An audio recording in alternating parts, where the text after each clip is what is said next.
la mañana con 13 minutos. ¿Cómo están, amigos, amigas? Estamos con ustedes ya en este espacio de las Guarmis con la Deni Herrera acá.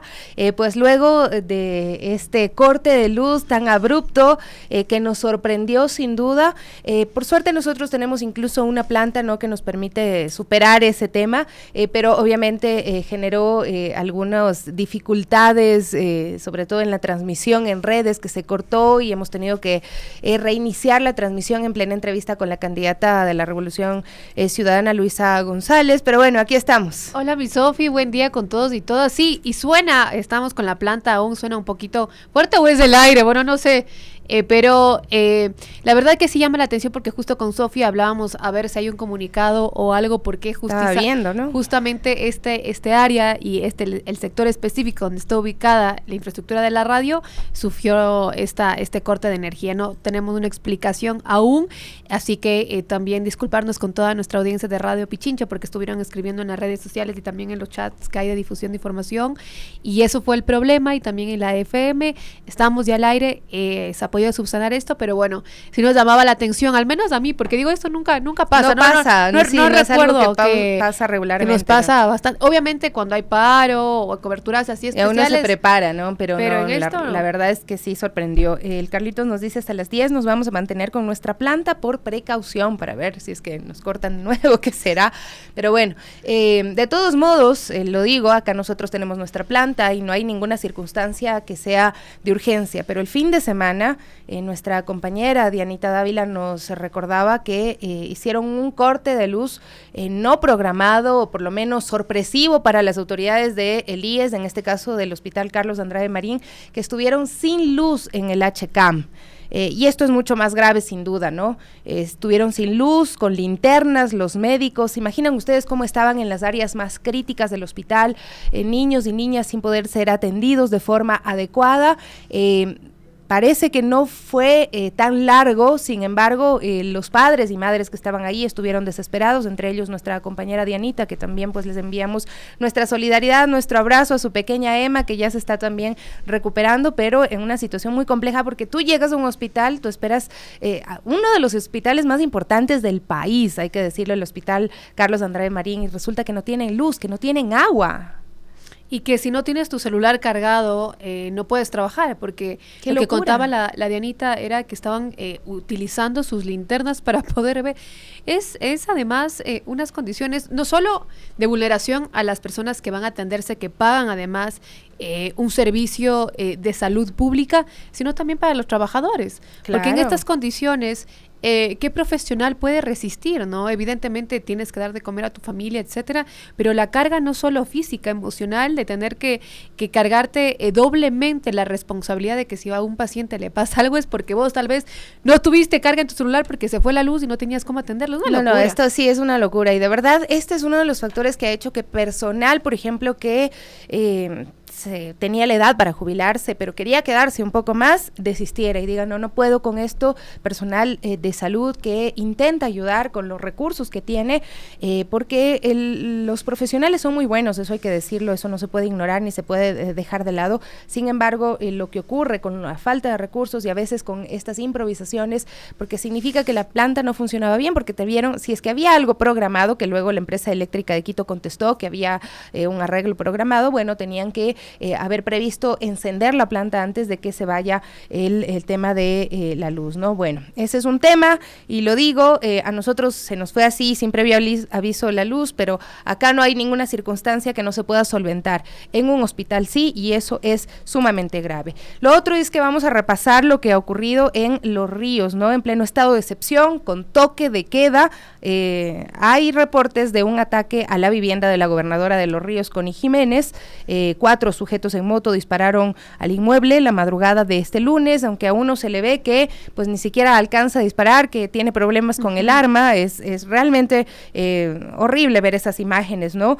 Pero ha habido un comunicado también ya de parte de el gobierno, desde el comunicación, la Secretaría de Comunicación. La Gobernación de Los Ríos hace público su enérgico rechazo ante el atentado ocurrido la madrugada de este lunes 31 de julio en la vivienda de la gobernadora de Los Ríos, Connie Jiménez, quien luego de haber participado en un operativo de control preventivo en el cantón Ventanas para hacer cumplir el toque de queda, se dirigió hasta su vivienda, donde luego de unos minutos llegaron 4 ciudadanos en 2 motocicletas, quienes dispararon con dirección a los dormitorios. El hecho quedó registrado en las cámaras de seguridad de la vivienda. Ahí se ve, no puede accionar rápido el arma, luego sí lo hace y ahí están los disparos. Informamos que tanto la gobernadora y su familia se encuentran bien. El caso será puesto en conocimiento de la Fiscalía para que se inicien las investigaciones que corresponden.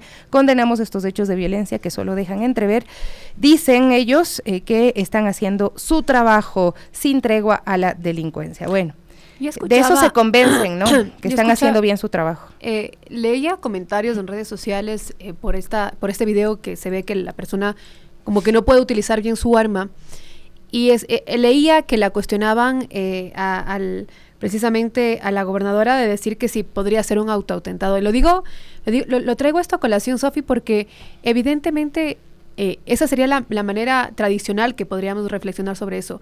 Pero yo me ponía a pensar que tal vez esa persona nunca ha cogido el arma y qué lo obligó o qué circunstancia obliga a las personas en este contexto de vulnerabilidad. No quiero sonar que justifico, pero es lo que hemos estado hablando últimamente. Tal vez esa persona era la primera vez que hace un atentado. No se me ocurre otra cosa, porque pensar que alguien pueda hacerse un autoatentado es estar un poco enfermo, ¿no? En la situación en la que están. No sé, o sea, habría que esperar igual investigaciones y demás, no podemos calificarlo, pero con las cosas que están pasando en nuestro país, yo creo que hay que tomarlas con toda seriedad, pues todos estos temas, y que se hagan investigaciones serias. Lo que pasa es que este es el problema, ¿no?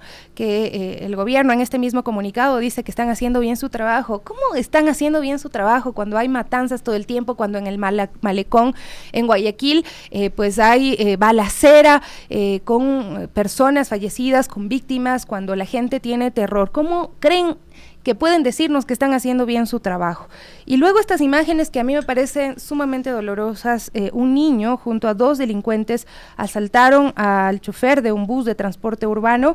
El hecho quedó registrado en cámaras de seguridad, esto también en la provincia de Los Ríos, esto en Quevedo, y vean ustedes, estas imágenes son súper fuertes, son realmente dolorosas, porque este niño tiene un cuchillo en sus manos y empieza a amenazar a la mujer que está conduciendo. No sé si ella es la chofer, la conductora del bus, pero mira tú, realmente es de terror esta imagen, y cuando hablamos de lo que está pasando con las infancias en nuestro país, vemos cómo se están reclutando a niñas, niños, adolescentes para someterlos y meterlos en estas actividades ilegales. Es realmente muy serio. Estos jóvenes muchas veces están pasando por situaciones difíciles, viven en la pobreza, no tienen acceso a educación, son víctimas de violencia en sus hogares, o han sido abandonados, o de pronto son los hijos, las hijas de otras personas que fueron asesinadas también por la violencia.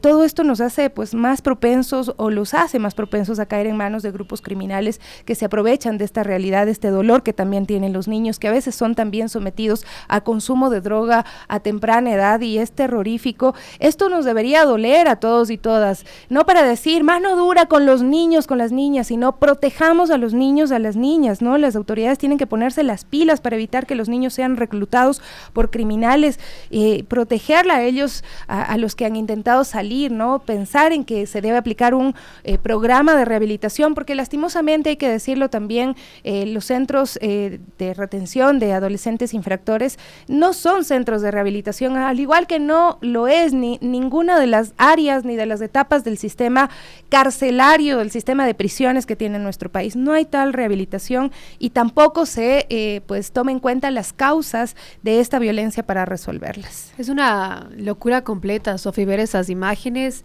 porque eso digo, ¿no? Como el contexto tan violento que lleva a normalizar el número de personas asesinadas, atacadas, y a normalizar a ver niños en estas condiciones, ¿no? A poder señalarlos como que si fueran adultos, y evidentemente esto es mucho más profundo. Cuando se hablan de estas presuntas escuelas de sicariato que existirían en el país, porque hasta el momento no hay algo sólido que evidencie estas denuncias, porque además hay mucho temor de contarlo, ahí se contextualiza la situación de vulnerabilidad, de no acceso a la educación, a la salud. Esmeraldas están tratando de, por ejemplo, que es una de las provincias que enfrenta esto, están tratando de remover todos los centros alberga ahora mismo donde hay niños. Evidentemente, si tu escuela te cierran, no tienes acceso a la salud, te quedaste sin casa, hay varios contextos mucho más profundos que obligan a estos niños y evidentemente a sus familias a esto, ¿no? Una realidad muy compleja la que vive el país, y en medio de eso pues salen cifras.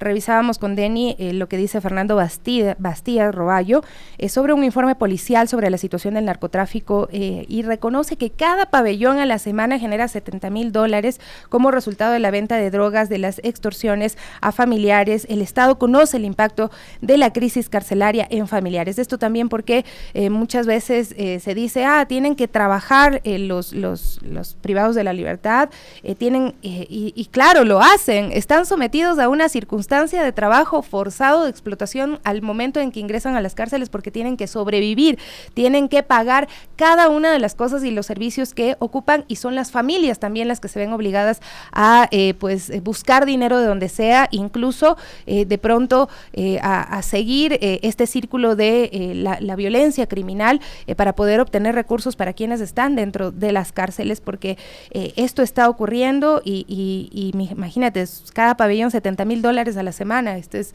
el resultado de este estudio, que el gobierno lo conoce.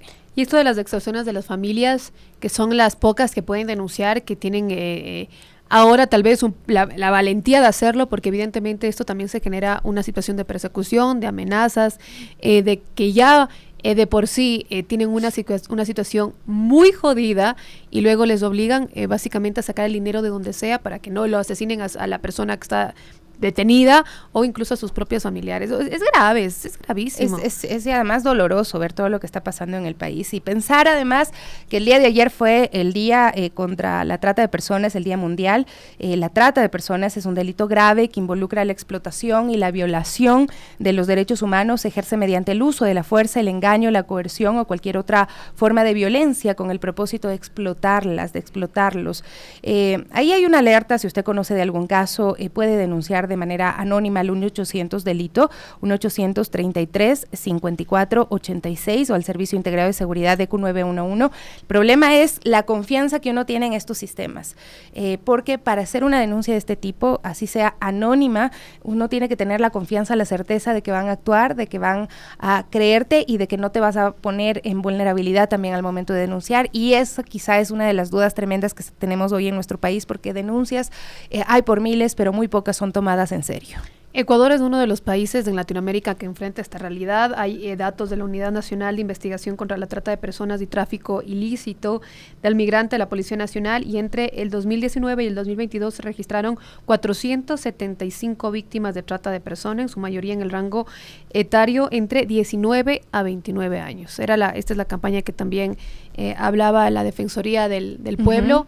La trata tiene distintas formas de explotación, y ahí vemos, ¿no?, la explotación sexual, laboral a niñas, niños y adolescentes, también extracción de órganos o tejidos. Exacto, también, ¿no?, matrimonio forzado, y lo que levantaba la ONU también en relación a esto, hablaba evidentemente que uno de los rangos que tiene que enfrentar esto son las mujeres, ¿no?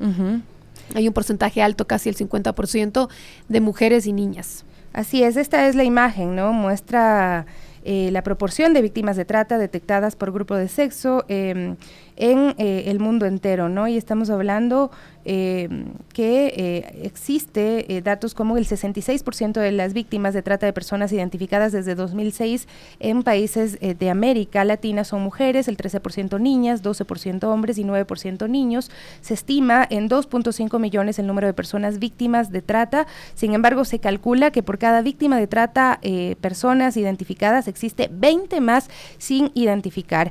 A finales de agosto también, recordemos, se estrena esta película Sound of Freedom. Este film aborda una realidad de todo el mundo: la trata de menores con fines de explotación sexual, la venta de órganos de niños. Más de 152 mil millones de dólares mueve esta economía ilegal, y pues de verdad lo que he visto de las entrevistas, lo que he visto del tráiler, es súper doloroso, porque además nos relaciona mucho a nuestro país, lo que está pasando en nuestro país, que no está exento de esta problemática, que de hecho está en el radar. Mira que en Canoa se identificó que estaban explotando a niños y lo hemos visto ya en operativos de la policía después de que vienen a nivel internacional a desarticular este tipo de bandas. Ven que aquí en Ecuador, en nuestro país, en Canoa y quién sabe en cuántas otras provincias, porque yo creo que todo el país pues sufre de este mal, ¿no? Y Eduardo Verástegui, coproductor, coprotagonista, también había explicado que mucha gente sigue sin conocer el tema. Yo era uno de ellos, dijo hace 8 años cuando conocí a Tim Ballard en Los Ángeles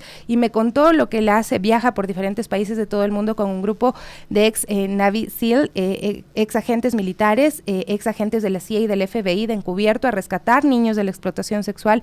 Cuando ellos me cuentan a detalle lo que les sucede a estos niños, ya no te puedes quedar de brazos cruzados, ya no te puedes quedar quieto guardando silencio, porque el silencio estimula al verdugo, no puedes voltear a un lado porque el mal triunfa cuando la gente buena se queda callada, es lo que ha dicho en torno a esta película que se estrena a finales del mes de agosto acá en Ecuador y que pues relata algo que ha pasado, que está ocurriendo acá en nuestro país. Así es que hay que considerarlo, hay que tener en cuenta que los niños y niñas están en una situación de vulnerabilidad y sobre todo pues las circunstancias que pueden hacer que ellos sean presas precisamente de este tipo de delitos. Es muy grave. Esta peli que tú hablas, Sofía, además tiene un contexto bastante interesante porque ha denunciado el productor que cuando trató de hacerlo por las grandes cadenas de distribución de películas como es Disney, ocurrió una negativa profunda. Recordemos que también hay una movida bien obscura en el tema de trata y de vulneraciones de derechos de las adolescencias y de los niños en Estados Unidos,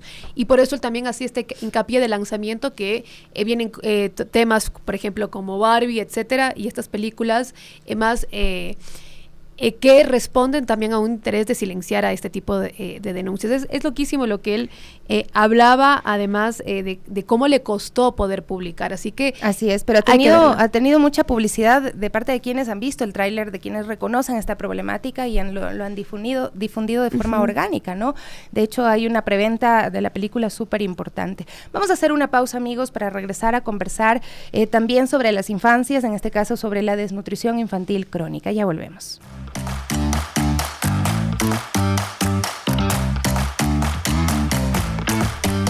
Amigos, estamos de regreso. Gracias a todos quienes nos escriben, están con nosotros a través de las redes sociales. Eduardo nos dice, recomendable ver la película Sound of Freedom.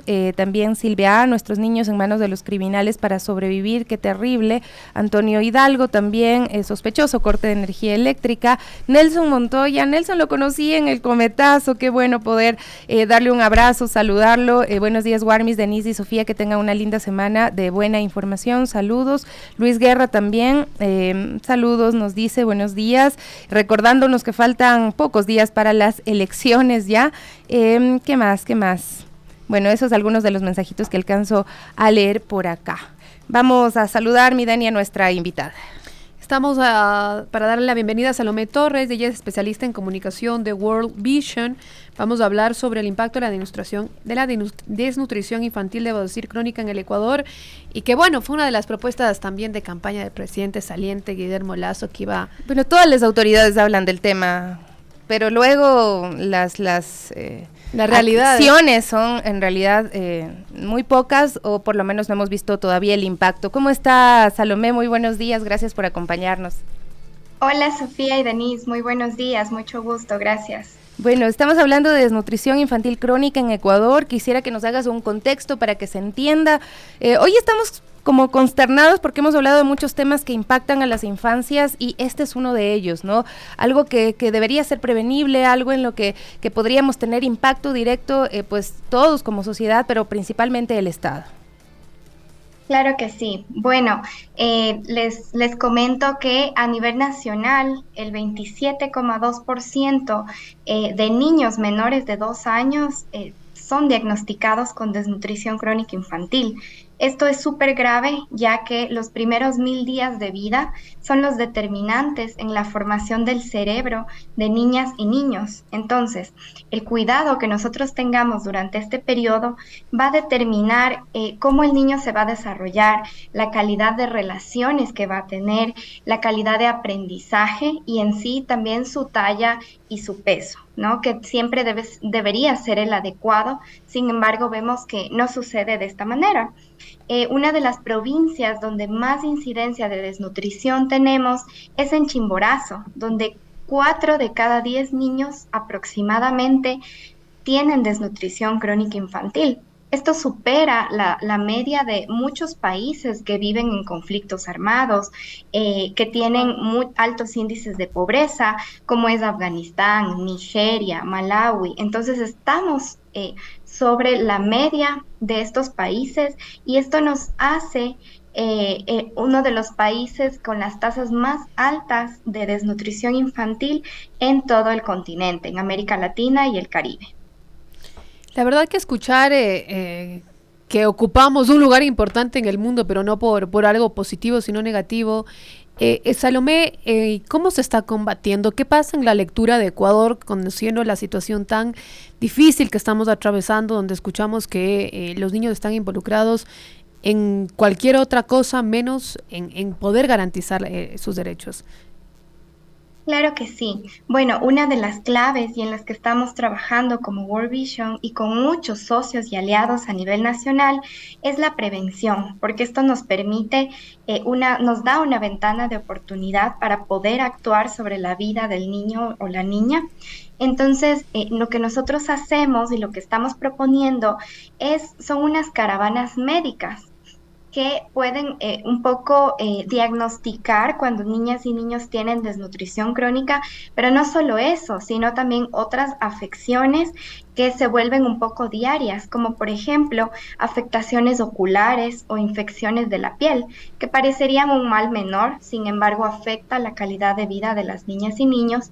Y por lo tanto nosotros proponemos estas caravanas médicas que son gratuitas para poder diagnosticar estos casos y poder dar seguimiento para mejorar la calidad de vida, ¿no? ¿Qué han encontrado precisamente en estas caravanas que se están realizando? ¿Qué es lo que han podido identificar y cómo han podido dar una contención? Uh-huh.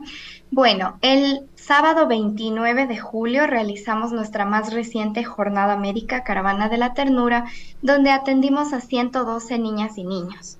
La mayor parte de los niños atendidos tenían problemas como desnutrición crónica infantil, en uno de los primeros lugares, afecciones de piel, es decir, que no viven en ambientes que son ambientalmente correctos, ¿no? Viven con mucha humedad, viven con mascotas tal vez y no tienen la higiene adecuada, infecciones respiratorias también que son muy comunes también en esta época, problemas oculares, es decir, problemas de visión, estos podría darse también por mucho tiempo en pantallas. Estos son como los problemas que encontramos y también encontramos un caso grave que necesitaba intervención quirúrgica urgente. En ese momento lo llevamos a intervenir de apendicitis. Wow, qué fuerte. O sea, nuestros niños y niñas, si es que no tienen, o sea, en este caso son los padres los que llevan voluntariamente a los niños, pero ¿qué políticas integrales se pueden dar para que el Estado también pueda intervenir y cómo deben colaborar los padres, las madres? Porque el problema es que en muchos de estos casos no están diagnosticados, que los niños crecen con desnutrición infantil crónica como si nada, cuando hay un impacto gravísimo, cuando hay generaciones perdidas por la desnutrición infantil crónica. Sí, bueno, primero a madres, padres y cuidadores responsables de niños y niñas, decirles que la clave para poder detectar es informarse, porque si uno no sabe de qué se trata la desnutrición y cree que solamente es porque está muy flaquito, pues tenemos que informarnos. Entonces, informarnos sobre qué temas, sobre cómo cuidar la higiene de los alimentos, sobre cómo consumir agua segura, agua potable, sobre cómo brindar una alimentación nutritiva y balanceada a niños y niños que incluya proteínas, grasas saludables, vitaminas y minerales y también un poco de carbohidratos. El tema de los controles médicos es fundamental que puedan vincularse a los sistemas de salud, sean públicos o sean privados, porque esto también nos va a dar un seguimiento de cómo van las niñas y niños. Entonces, para los papás, informarse y cumplir con todas estas cosas, ¿no? Saber cómo en casa podemos tener y podemos mejorar la calidad de vida a través de la alimentación, a través de la higiene y a través de las atenciones en salud. Porque como sabemos, la desnutrición no es solamente una cuestión de falta de acceso a alimentos, ¿no? Hay muchas otras cosas involucradas, como lo mencioné, y que es importante que madres, padres y cuidadores conozcan.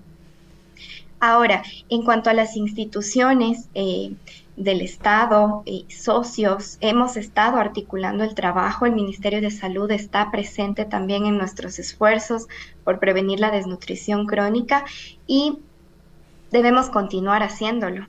Si no se hace, no se va a lograr cambios, ¿no? Tenemos un proyecto muy activo en Chimborazo, por ejemplo, que atiende a 200 madres que están con niñas y niños en el vientre para que ellos nazcan libres de desnutrición. Y el Ministerio de Salud ha sido un aliado muy importante para estos esfuerzos, así como las empresas privadas que también se suman a estos esfuerzos de empresas de aseo, de higiene, laboratorios clínicos, casas de salud privadas que también nos apoyan para llevar a cabo estas caravanas. Salomé, este año el gobierno, bien tú lo has dicho, que hay una articulación con el Ministerio de Salud. Hablaba que por primera vez en la historia Ecuador cuenta con un sistema unificado para articular acciones hacia la prevención y reducción de la desnutrición crónica infantil. Por ejemplo, es una aseveración bastante arriesgada, creo yo, porque evidentemente han existido ya otras normativas o digo otros intereses también desde lo particular para poder atender esto. ¿Cuáles son los cambios que llevan estas campañas? Porque vemos que el Estado sí está en algunas ocasiones perdido en este tema. Bueno, ¿cuáles son los cambios? Principalmente podría decir que es que podamos prevenir con que salvemos un caso, un niño que tiene desnutrición crónica. Creo que el trabajo está avanzando, ¿no? En este caso, durante 2022 tenemos aproximadamente 180 niñas y niños que durante sus primeros 1000 días vivieron libres de desnutrición crónica infantil, ¿no? Obviamente esto es un trabajo articulado con socios públicos, privados, en donde si uno no actúa, pues no se logran cambios, ¿no? Y tiene que ser una política sostenida. Yo he estado pues conversando o he estado escuchando sobre todo a quienes están en esta búsqueda de proponer a la siguiente asamblea la creación de la ley de la primera infancia, ¿no? Y hablan de esto, de la creación de una política pública estatal, no una política gubernamental, digamos, ¿no? Que no sea para cortos periodos, sino que sea de larga data. También decían que se está a la espera del censo, ¿no? De que se puedan conocer por fin los resultados del censo y pues para ver en qué situación mismo estamos, ¿no? Porque también ahí hay un tema bien complejo, porque si no tienes información, si no tienes datos, ¿cómo actúas, cómo intervienes, ¿no? Y por otro lado también nos decían todavía es pronto para poder evaluar el programa que está haciendo desde el gobierno de Lenín Moreno y que lo ha continuado también Guillermo Lasso, a ver si es que está funcionando, porque no sabemos si es que hay impacto de este programa en contra de la desnutrición infantil crónica, por lo menos lo que viene del Estado. Lo otro son estos esfuerzos de organizaciones, de instituciones, de la sociedad civil, ¿no? Que como tú dices, intentan salvar a uno, salvar a 10, salvar a 100, salvar a 1000, pero la desnutrición infantil crónica es un problema realmente grave en nuestro país, Salomé. Sí, como tú misma lo mencionas, Sofía, esto debería ser una política de Estado y de hecho World Vision es una de las organizaciones que está promoviendo la aprobación de la ley de la primera infancia. Tenemos una tasa de mortalidad súper alta, ¿no? En el Ecuador. Como resultado de muchos de los servicios que se suspendieron durante la pandemia. Uno de ellos es el servicio de inmunización, ¿no? La vacunación infantil, la atención de salud y nutrición para niños en la pandemia fue suspendido. Casi el 75% de niños no accedieron a ello.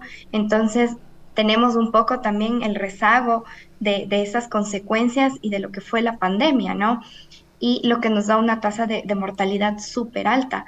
Entonces queremos promover la protección y el desarrollo integral de la primera infancia, ¿no? Como, por ejemplo, garantizar una atención integral a las mujeres embarazadas, garantizar que se pueda acceder a los servicios públicos de salud, los niños y niñas puedan acceder, que puedan acceder a pruebas de tamizaje neonatal, y entre otros servicios como la vacunación, la disponibilidad de agua potable y servicios de saneamiento totalmente adecuados, que como sabemos, tal vez en la ciudad vemos que existen estos servicios. Sin embargo, la tasa de ruralidad en Ecuador es súper alta y los niños más vulnerables, los que más necesitan, pues se encuentran en esos territorios donde no tenemos acceso a agua. Entonces, esto es súper importante que se lo garantice a través de una política. Por otra parte, que el Estado garantice programas de capacitación y acompañamiento a las familias para que sepan cómo promover una buena salud. Garantizar un servicio gratuito a servicios terapéuticos especializados cuando hay niños que tienen problemas de aprendizaje o grados de discapacidad. Y promover también el bienestar emocional. Es súper importante. El cerebro no se desarrolla si un niño o una niña no se siente amado, cuidado y protegido. Muchísimas gracias, Salomé, porque traes temas y conceptos que hay que reflexionar, entender que esto también...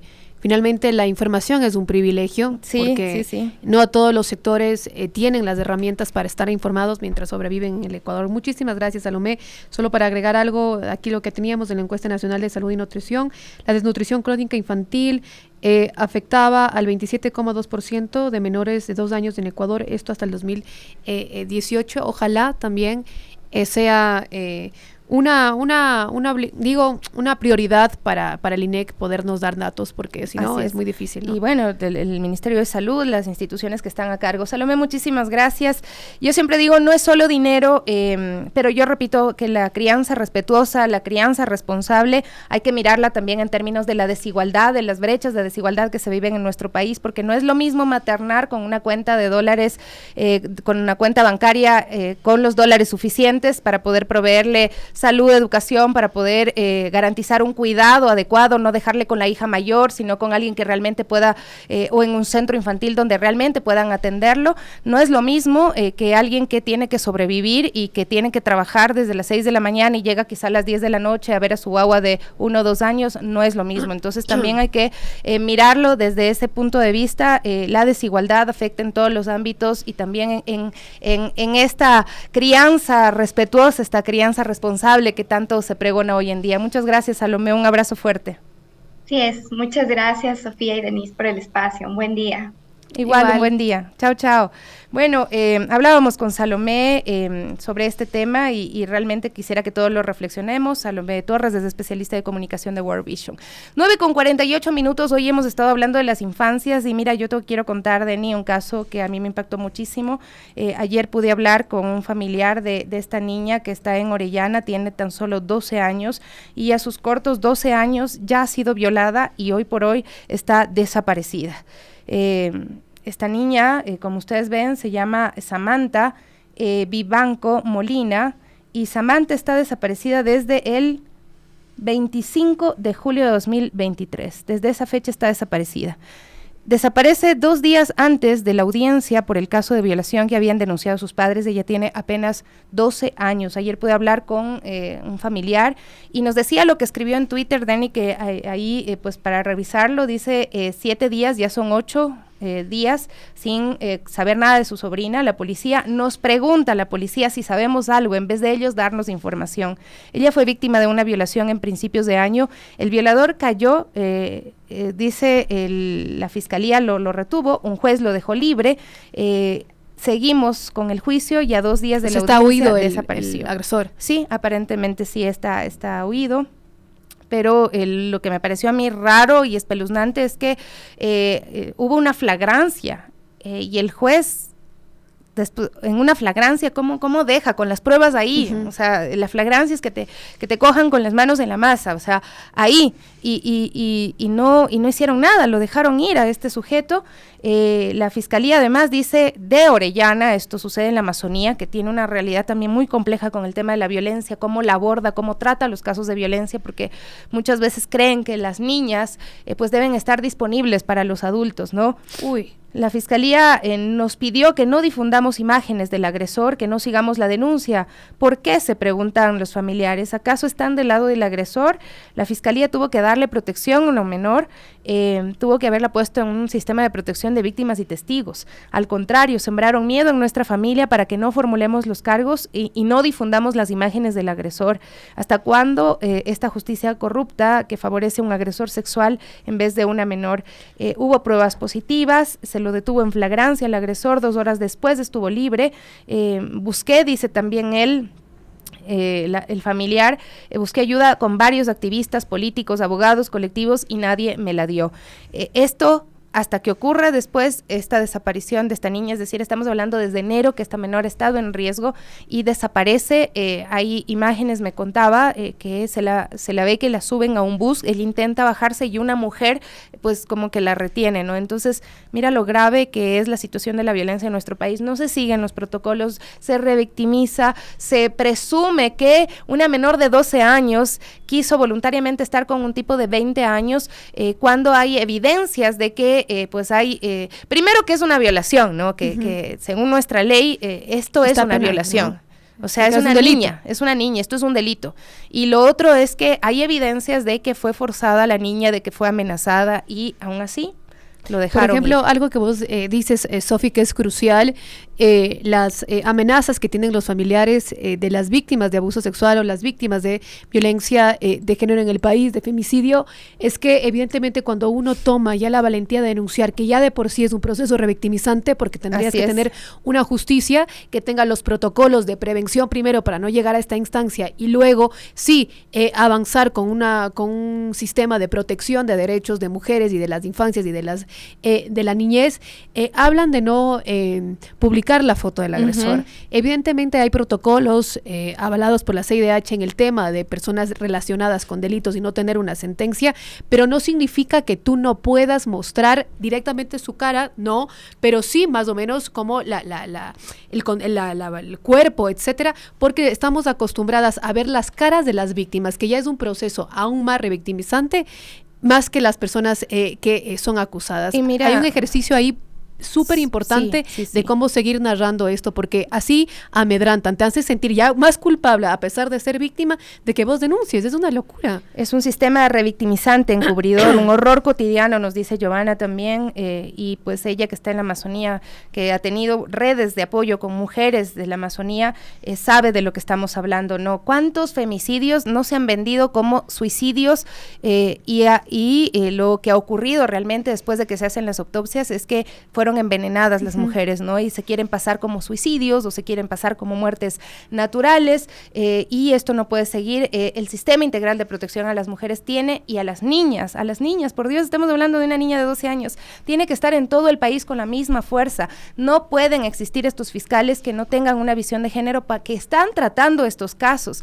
O sea, no sé si es que quizás son expertos en otras cosas, mándenlos a tratar otras cosas, pero las mujeres, las niñas necesitamos la protección necesaria para que las familias se sientan seguras de poder denunciar. Debieron poner a esta niña en un sistema de protección de víctima de testigos igual a sus familias, y nos dicen, nosotros no tenemos dinero, no sabemos qué hacer, necesitamos ayuda urgente de alguna organización que nos pueda decir qué hacemos, cómo llevamos el caso. No podemos difundir la fotografía del agresor, al que no le dieron medidas cautelares, al que lo soltaron a pesar de una flagrancia, de haber encontrado al sujeto y haber tenido las pruebas suficientes de que se trató de una violación, porque se trata de una violación cuando se trata de una niña de 12 años. Mi hermano estuvo haciendo la rural también en la Amazonía y me decía que todo el tiempo llegaban niñas violadas por sus padres, por sus tíos, por alguien cercano, y la protección, solamente recordar al ministro Toscanini, que en algún momento cuando hubo un secuestro de una menor de 12 años, dijo que el tipo tenía 60 años y dijo que era un acuerdo con la familia o algo así. Imagínate, o sea, yo alguna vez lo vi señor Toscanini en el aeropuerto, o sea, yo tenía ganas de ponerme con un cartel enfrente y decirle, las niñas son niñas, las niñas no son madres ni tampoco son mujeres que puedan tomar las decisiones sobre su vida sexual en ese momento, y menos cuando está involucrada una familia que le está obligando prácticamente, y un tipo asqueroso de 60 años. Porque además, justo yo hablaba con Geraldine el fin de semana para un trabajo académico y Geraldine hacía en énfasis que después de la pandemia, Sofía, además, lo voy a decir así crudamente, pero la modalidad de asesinato contra las mujeres se ha recrudecido, ¿no? Uh-huh. Ella hablaba siempre que, por ejemplo, antes de asesinar a una niña o mujer, hay un intento de abuso sexual previo, evidentemente, y algunos más sanguinarios comienzan a utilizar como las armas blancas, que ya se vuelve una didáctica de asesinato en el Ecuador, y además las mujeres que están en el contexto del narcotráfico, a utilizarlas como escudo en medio de los enfrentamientos y las armas, ¿no? Lo decimos así porque eso es lo que está pasando. Una niña violentada sexualmente, desaparecida, luego de hacer su denuncia, evidentemente hay una falla profunda del sistema de justicia, y además que esto también es un mensaje a las familias, ¿no? Claro, si claro. vas a denunciar, mira lo que te puede pasar. Mira, ¿no? mira que precisamente eso nos decían. La fiscalía les ha sugerido que retiren la denuncia para ver si les devuelven a la niña. Qué locura. Para ver si les devuelven a la niña, para ver si se les devuelven con vida a la niña. O sea, ese es el temor, el miedo, el sufrimiento que ellos están pasando. Y la DINASED recién ayer se asoma, 7 días después de la desaparición, recién ayer se asoma porque se atreve a poner en redes sociales y nos enteramos que esto está pasando. Por favor, no callemos, por favor, no callen. Acostúmbrense a hacer este escándalo a las autoridades cada vez que necesiten hacerlo, porque si no les están brindando la atención adecuada, tenemos que unirnos todos. Y usted, si ve un mensaje que involucra a una niña violada, una niña desaparecida, no sea indiferente, compártalo, presione a las autoridades, escríbale, mencione en las redes sociales, aunque sea las autoridades, ya que no nos paramos con carteles todos y todas fuera de la fiscalía, por lo menos por redes sociales mencionémosle y no seamos indiferentes ante estos casos.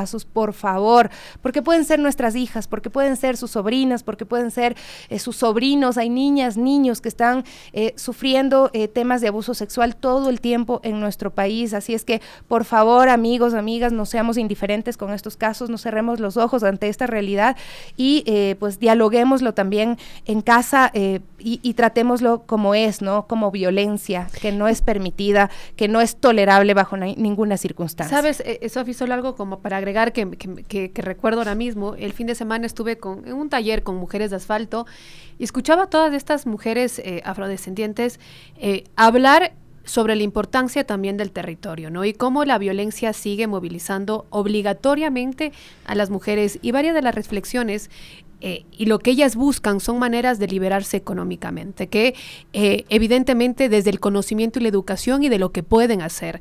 Y hablaban mucho también porque cuando existen estas amenazas, lo que hace una familia es desplazarse de su territorio, moverse de su casa, porque no tienen otra alternativa a los que pueden hacerlo.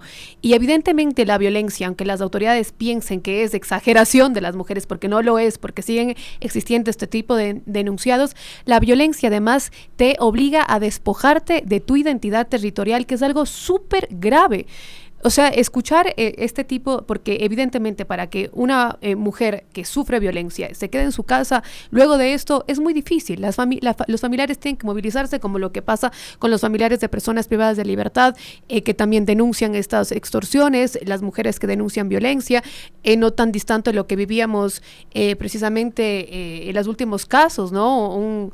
Una autoridad en Panamá involucrada también en un caso de violencia que te despojan de todo, ¿no? Así es, no, realmente la situación es terrible y es muy compleja, pero debe ser abordada y debe haber esa presión ciudadana también para que se aborde, para que se enfrente, para que se pongan los puntos sobre las IES y en este caso para que se proteja a esta menor. Urge que la policía, urge que la DINASED ubiquen a esta menor, la recuperen y este juicio no se puede suspender. Esta denuncia que ya está hecha, esta denuncia que iba a llegar a juicio en 2 días, tiene que continuar, porque lo que le están diciendo y el mensaje que le están diciendo a esta familia en este caso específico es no puedes denunciar porque primero no vas a tener respaldo de la fiscalía, no vas a tener respaldo de la policía, va a sufrir tu familia, los otros tienen dinero, tú no tienes dinero, ¿cómo vas a solventar el tema del proceso legal? Así es que ojalá y también existan organizaciones que se sumen en apoyo de esta familia para encontrar a esta niña que apenas tiene 12 años. Se nos quedan algunos temas y bueno, ya los abordaremos el día de mañana. Queríamos revisar también el rechazo a los decretos económicos no urgentes que envió con con ese título de urgentes el presidente de la República. Y bueno, hay temas ahí también bastante graves que vale la pena revisarlos, pero ya será el día de mañana. Sofi, solo un aviso parroquial. parroquial. Vamos a salir del aire, entiendo, 5 minutos hasta cambiar de sistema. Amixes, lo sentimos mucho por todo esto, todavía no tenemos un motivo cierto, pero quédese conectado. Lo que sí, ya somos tendencia en redes sociales. Pero bueno, así que nos salimos del aire un momento hasta que logren cuadrar las cosas acá por este corte de luz que tuvimos sin justificación hasta el momento, así que bueno. Un abrazo fuerte, hasta mañana. Chao, chao. Chao, chao.